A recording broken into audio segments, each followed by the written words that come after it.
But that performance, do you feel like some of the haters or some of the critics from the last fight now are a lot more entertained, have less to say? I mean, everybody's always gonna have their own opinion. You know, I feel like I did great coming off that last performance, and I feel like I did great in the last performance. But it just shows you where I am. You know, that was a step-up fight. He went the distance with Rolly, and I got him out of there in what, 5 rounds, I believe. So 4. Okay, yeah. So I feel like I did great. Did he say anything to you after the fight? The opponent? Yeah. No, not specifically. No, just good fight. Thank you. Talk to us, Abdullah, about coming out here at the Garden. It was a big crowd already by the time you got into the ring. And also talk to us about this opponent. Did he show you anything that you were expecting that you didn't expect? Talk to us about the fight and the experience here. Yeah, it was a great fight. You know, I was pretty comfortable in there. And I expected him to have a little more go as far as I thought he was going to be rushing me a little more, stepping in there, you know, trying to initiate a little more. But, you know, besides that, it was a great fight. You know, I stood in there a little bit. You know, why didn't I have to? You know what I'm saying? He touched me with some stupid stuff. But besides that, it was a great performance. Well, to that point about staying in there, you know, for all the speed and skills, it just seems like you really believe in your power. How much do you believe in your power, and how much of your temperament is you're a puncher? You know, despite the speed and all those skills, like how much do you feel like you're a legit puncher? I mean, I feel like it's all there, you know, and when I'm backed up, that's when the power comes in. So I haven't been backed up yet, but I feel like the power shows, you know, in each one of my performances, the power shows.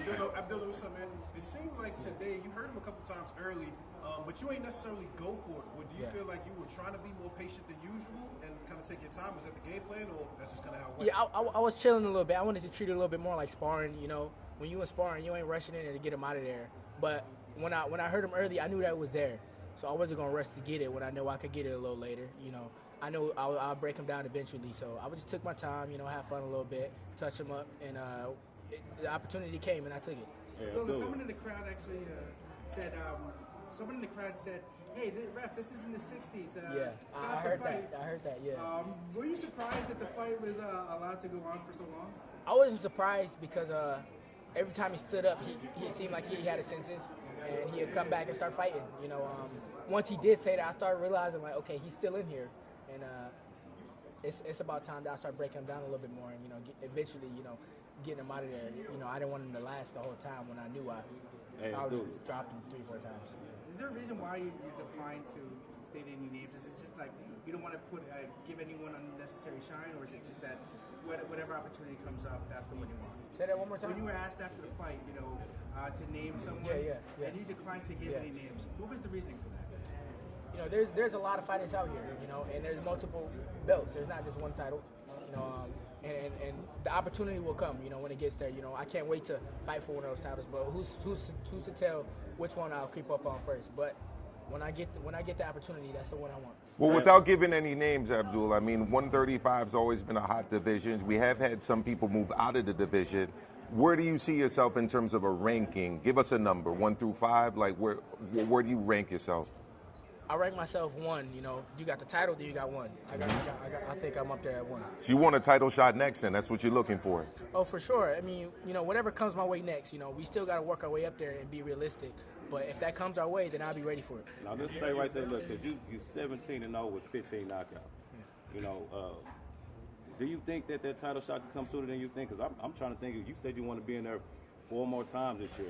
I don't know if 4 more lightweights that you could fight before you get a title shot. Do you think that title shot can come before you think, you know? Possibly, you know, and be ready when it does. But I definitely want to be able to fight for a title this year, though. Hey Abdullah, there was many. Fighting for a title is one thing, but there are several champions at 135 pounds. Is there anybody in particular where you just like? I know you don't like to name names or anything like that, but a guy like a Javante, a Shakur Stevenson, anybody like that, or would you even like to fight a guy like a Williams Zepeda? Like, who's like #1 on your list? I mean, they got the titles. You know, you just named a few people with the titles. So, no, like you said, no specifics, but I'm right there. Thoughts on the main event tonight, champ? What do you think of the main event and who you got?